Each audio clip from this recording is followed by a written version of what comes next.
Welcome back to Fact Finders. Have you ever been told that cracking your knuckles will lead to arthritis? Today, we're going to break down this common belief and find out if there's any truth to it. Knuckle cracking is the act of pulling or bending fingers to produce a popping sound. Many people believe that knuckle cracking can lead to arthritis. The two main types are osteoarthritis, OA, and rheumatoid arthritis, RA. The popping sound is due to the formation and collapse of gas bubbles in the synovial fluid, a lubricating fluid in the joints that helps with smooth movement. Multiple studies have investigated the link between knuckle cracking and arthritis. Research generally shows no direct correlation between knuckle cracking and the development of arthritis. Knuckle cracking does not appear to harm joint cartilage or lead to joint inflammation.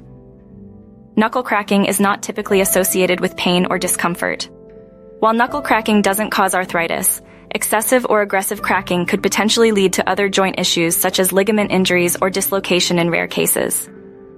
Cracking knuckles can be a psychological habit, often linked to stress or nervousness. Knuckle cracking can create a temporary feeling of relaxation in the muscles around the joint.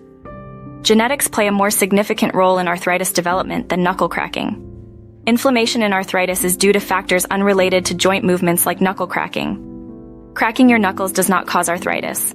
If you enjoy it, crack away. But if you experience any pain or discomfort, it's always a good idea to consult a doctor.